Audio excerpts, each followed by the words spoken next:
unrehearsed. But in our conversation, we uncovered some biblical truth that I pray you can use as you take one of the highest callings any of us can have, and that is to raise godly children.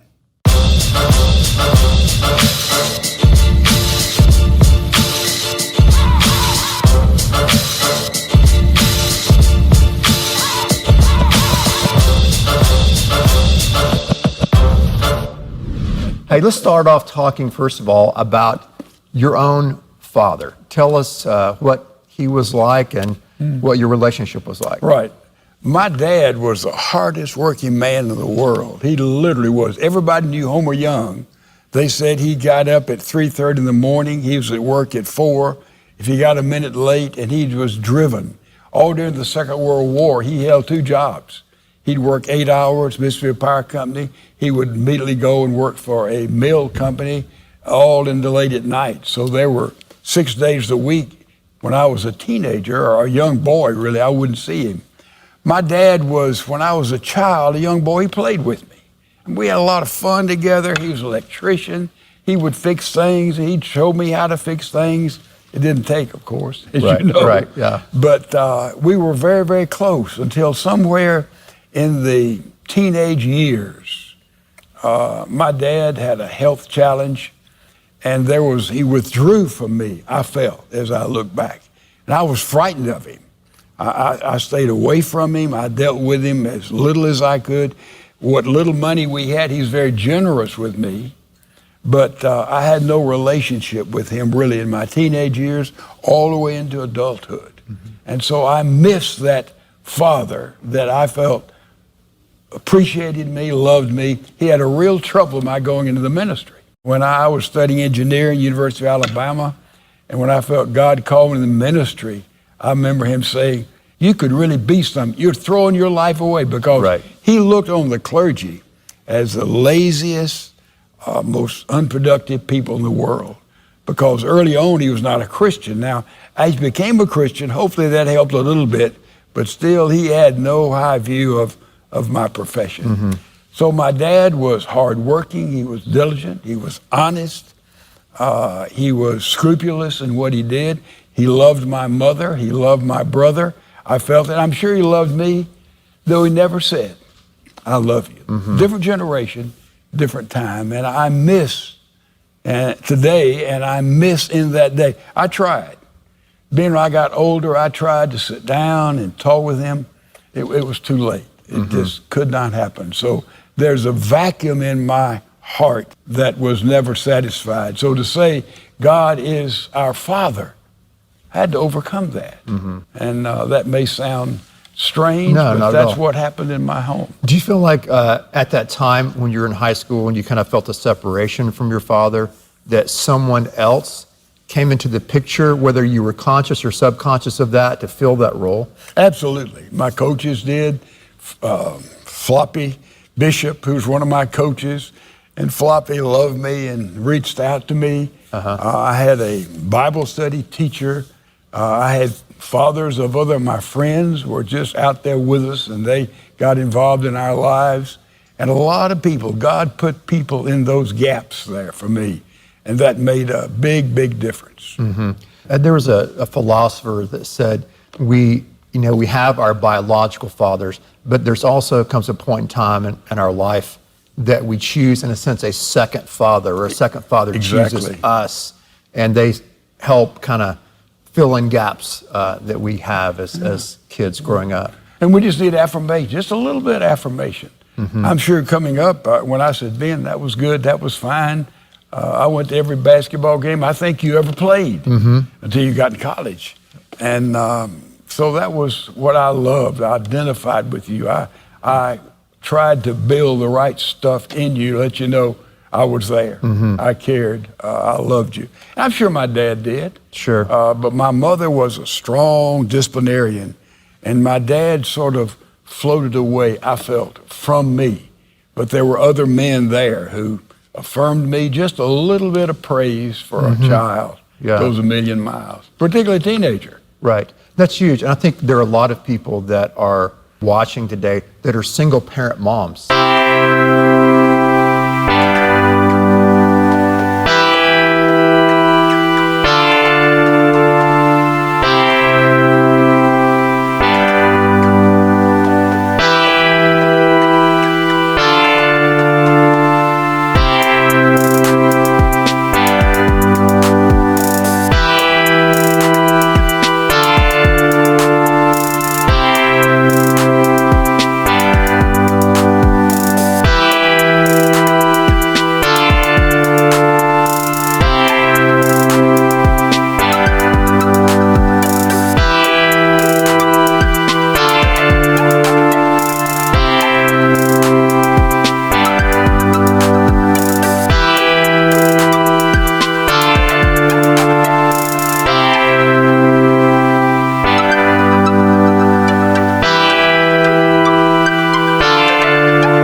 And they're wondering, what can I do with my son or my daughter to have them to have that experience if they're disconnected from their biological father? And what would you say to that? And how does the church come in? Well, this is who we are. These are the teachers in church. That's the reason you know how careful we are as to who teaches, who leads our kids, our teenagers.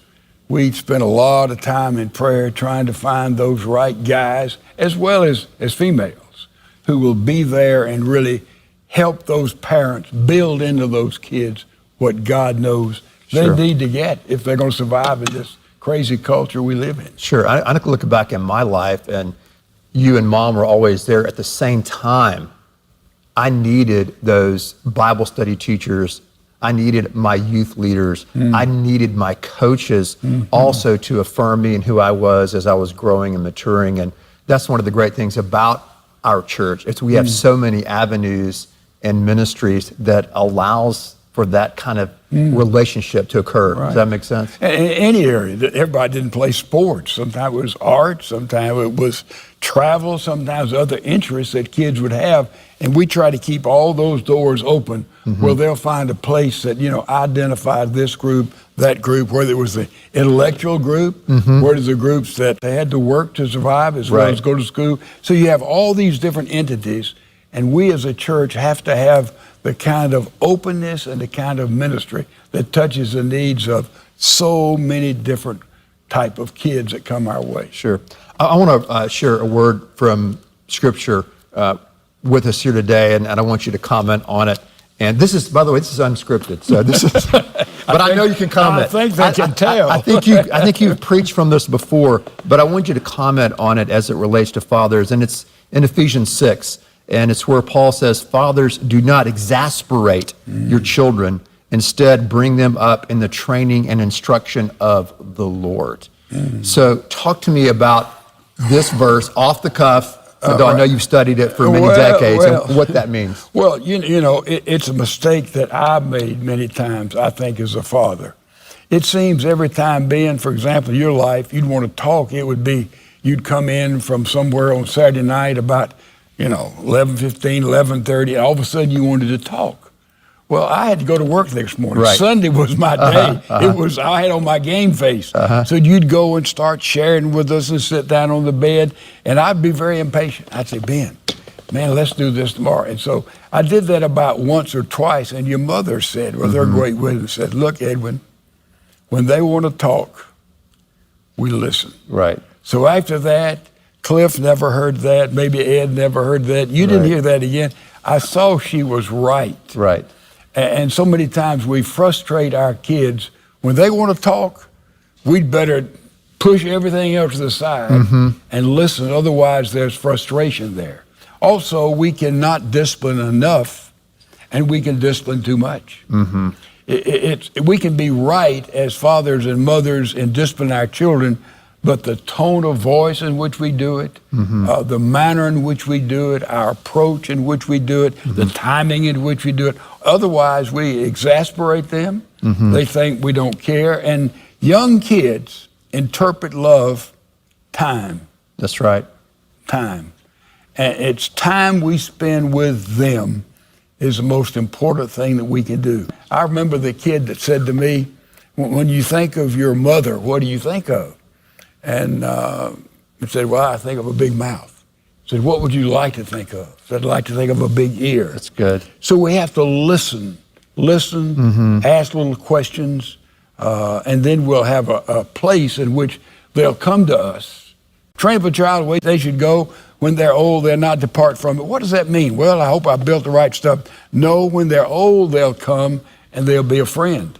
And they will look to you for counsel. Your girls come to you and say, Dad, what about this? If you hadn't built the right stuff back there, they wouldn't come. Right. I think that's a great word too. And I think as parents, as fathers and mothers, patience, because kids go through stages. And I know a lot of people are worried, well, my son is not excited about church as he used to be, or my daughter's not, and the story's not finished yet. And I know in my home, because I went through a divorce, so my daughters were living between two parents in their junior and senior high years.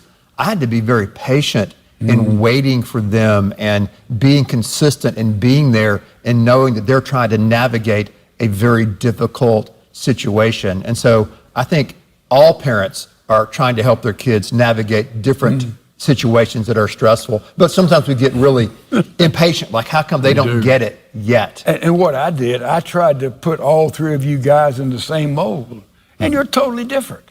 It took me a while to figure that out. I had, Ed first, and you, then Cliff came on after the fact. And Cliff got the benefit of the curse of all of you went ahead. And I think we did a better job with Cliff than we did with you or with Ed, because we were more mature as parents. We weren't as impatient. We'd been there before. We understood some of the things he was going through. I think we were better parents. Right. I'd love to do it all over again. Sure, absolutely. I would people too. say, gosh, aren't you so glad? I love the empty nest. Don't get me wrong, but I'd love a second shot because I think I'd be a better father. With all three of my sons. So I want to impart all that we can, Ben, by our mistakes, what we learned, what we did A+, what we didn't do very well. We need to impart that to this next generation. Sure. And what would you say are like 3 things that you've seen fathers do in your lifetime in your ministry? Either you've done them or you've watched other fathers who were successful in raising good kids. What are some of those key things, if you can narrow it down to 3 or more, that you would Well, I remember realize? Once very, very clearly. I don't know how old you were, but I'd been somewhere and I'd come home and spoken and probably brought a little gift, and I was sitting in the chair, picked up the paper, and I was reading the paper like this, sitting in the chair in the den, and you asked me something, and I commented, and you mentioned this, and I commented. And you came and crashed through that paper. I remember it like yesterday. And you looked at me, you said, look at me, Dad. Look at me, Dad. And I learned a great lesson right then. Look at your children. Get down on the floor with your children. Get on their level. Have fun with your kids. That's the first thing we need to impart to our kids when they come in this world. The second thing I would say is to discipline your children, but do it very carefully and very prayerfully. That's good. Discipline them appropriate to age. I see a lot of parents of teenagers, I know what I'm going to do. I don't have anything in common with them. Well, it's not too late, but you missed it all back there in not building relationship. You build relationship with time, with interest, with love, not with gifts. And you build a relationship when they're children, and it comes through naturally. And therefore, teenage years, I can truthfully say, Ben, the teenage years with the three guys were terrific years for me. I enjoyed them more than any other years. Watch them grow and develop and date and all the challenges there. It's because I think that your mother and I, we had built a relationship with you. And she helped me interpret you, and I helped her interpret you. You need the male approach and the female approach to understand these kids. So have fun with them, build a relationship with them, and let them know one thing. Whatever happens, your love does not vary. When you made a mistake, my love was consistent. When you did great, my love was consistent. And that's the way God treats us, thank God. So that's the three things that pop into my mind when we think about parenting. Yeah. Let's talk about, because we're meeting here and talking in a gymnasium for a reason. And because I've been asked, this is kind of selfish, I'm going to be selfish here for a second, but I know a lot of people have this question. I've been asked this question a million times, literally. And that is, what was it like growing up in a preacher's home or growing up in our home? I've been asked that question. I can't tell you, so I'm going to be selfish. And I'm going to ask you to describe how you remember what our home was like growing up. Because I think people have a lot of misconceptions. No question. People said when all of you were kids, well, it's a preacher's kid, we know they're... That made me upset more than any other thing. I said, look, in our home, we are seeking to build a Christian home, independent of the church, the deacons, what everybody thinks. That I didn't let that enter into my thinking or your mother's thinking. We just wanted to have a Christian home, period. We didn't let people put us in a box. You never heard me say, well, you can't do that because you're a preacher's kid, or you. No, that's not how we built things in. That's so important in the clergy understanding of this. I told the church before I came here, really, when I was talking to the pulpit committee 100 years ago, I said, let me tell you something. I said, if my boys happen to have a basketball game, say 11 o'clock Sunday morning, I'm going to be at that game. I'm going to miss church that Sunday. They looked at me. I didn't mean that literally, because I don't think it would ever happen. But I was telling them my highest priority was my wife and my guys, period. It's above anything else you got here in this itinerary. And I think any parent needs to say they're the highest priority. Your mate first, then your kids. Mate, kids. You keep that right, you're going to have a home that's fun, a home that's full of love. Right, and I think too, what I tell folks when I get asked that question, and a lot of times it's people who are working in the church who will ask, what was it like to grow up in our home? And I would say that you and Mom did not shove the Bible down our throats. You weren't like, hey, you better be sure you're praying every day, you better read your Bible every day. The only non-negotiable is that we're church people. Not because we were PKs, preachers' kids, but we went to church. But you guys didn't, shove religion down our throats or brainwash us, as some people would want to use that term. And I think I remember you saying that one of your goals growing up is that our house would be fun, which leads us to the court. And talk to us about basketball and why that's been such a big part of our story growing up. Well, I was a frustrated basketball player. I played in high school. I was average, I guess would be the best word. I got better as I grew older. When I was in seminary, I was probably capable of playing maybe small college basketball, but I was a slow maturer. And in a lot of ways. And I said to people, if I'd been taller, faster, could handle the ball better, shoot better, jump higher, I'd been a good player. Exactly. Make it play pro. I made it up on hustle, Ben. But it was sort of a part that we did early on with Ed. You played a basketball on the floor, and you did the same thing, Cliff. And Ed passed it on to you, you passed it on to Cliff. So that was sort of our game. And we went out and we played in the backyard. We played each other. I played one-on-one with all you guys. And it just evolved into that. We'd watch it on television. My goodness, basketball way back in the day. And so it was sort of my game. And where did I get that? From my dad. My dad, believe it or not, from Cragford, Alabama, when he finished high school, he had an offer to play basketball at Auburn. I did not know that. I didn't know that. Yeah, he didn't do it. He had to go. He went to work. But so it was sort of built in. My dad loved basketball. See, he built a backboard for me and built a homemade rim that was smaller than the regular rim. So, that was sort of, it's one of those things a family passes on. You were a part of that, a victim of that. Dad, talk to us about how the times have changed and how parenting today, for both of us, really, this new generation of fathers, it's new for them. What's different about raising kids today than it was when you were raising us or even when I was raising my kids. Well, I look at the grandkids and I see the difference, and primarily, this is the difference. Yes. Because kids today, this is the posture that you see, and they live by this. They communicate by this. They study by this. This becomes the center of their life. Somewhere, we've got to take this and put it to one side if we're going to really get through to our kids or to anybody. And it's gravitated up to mothers and dads and the way it goes. This is a real problem in our society. It's an asset. It's a wonderful gift that we have. Yes. But it can totally saturate a personality, particularly kids.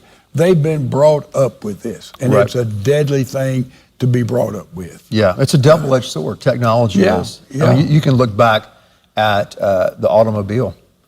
That was a game changer in our society, much like the cell phone. It gave kids and young people mobility, and then eventually, that's why we don't have communities today, because you can live anywhere you want, primarily because of the automobile. And with that, you can go around the world. It's worse. Yeah. I think we need to put these things aside for days at a time or even weeks at a time. I heard today a wonderful thing. They said, in light of all of our problems we have today in our broken America, what do we do about it? How do we get sanity back? And the suggestion was made, cut off your TV and all your communication for a week. Just cut it off. Just back away from it. And after about a week, it'll cleanse your heart and spirit, and all the heavy things that come on us from the virus, from the riots in the street, we'll begin able to put things in perspective and once again be able to see maybe the view that God would give us in that book. I think that's good counsel. I think that's great. I think one thing that we can do, it's simple, is when you're having a meal with your family, have a shoebox and everybody puts their cell phone, at least for a meal. Everybody puts the cell phone in the shoebox, and then after the meal's over, you can get your or just have a rule. You know, we just don't do that. Right. And I think this is a game changer in the 21st century, and I think we have to deal with it radically. I don't think we just taper off. We've got to have things like you said. This is when we cut it off. Yes. And there are times in which you're unavailable. I talked to Elton Trueblood personally when I was a youngster at Wake Forest. In fact, tell them who Elton Trueblood is. Elton Trueblood was a Puritan. He was a wonderful author. For many years, he wrote 1 or 2 books a year, a real scholar, a real visionary, a godly man. And I asked him, I said, Dr. Trueblood, give me some advice about the ministry. He said, if you're available all the time, not available any of the time. There's got to be times you shut down your life. And I've practiced that through the years. I listen to that, and you know, Ben, I have days I'm unavailable. Right. Because I'm alone. I'm trying to get ready. I'm preparing my heart and my life for things. And see, somebody already is trying to get funny. me.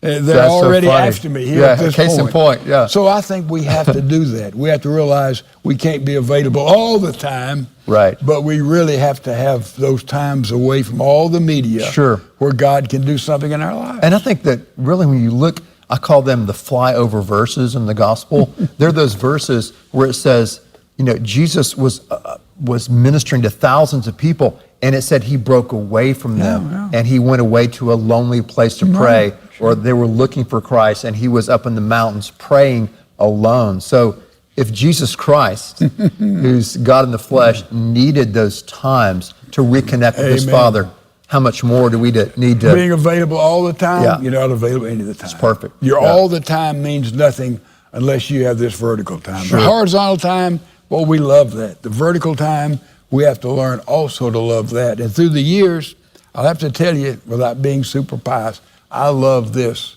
more and more. Dad, if you could speak to those that are watching and give them a challenge or a word of blessing, what would you say to them? You know, the Bible says that fathers are to be lovers and leaders in the home. That's our verse there we started with, Ben. In Ephesians 6. Right. And if fathers become lovers and leaders in the home, hey, look out.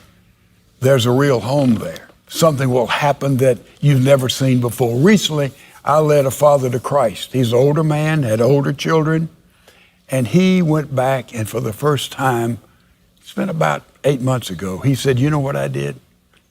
I prayed with my family. He said, we all wept. Here's a father who was a quasi-Christian, now experienced a relationship with Jesus Christ. And when he prayed for his family for the first time, it was revolutionary. And he said, you know, I wish somebody had told me how to walk with Christ many, many years ago. Dads, the biggest problem in America and the world today are homes without fathers.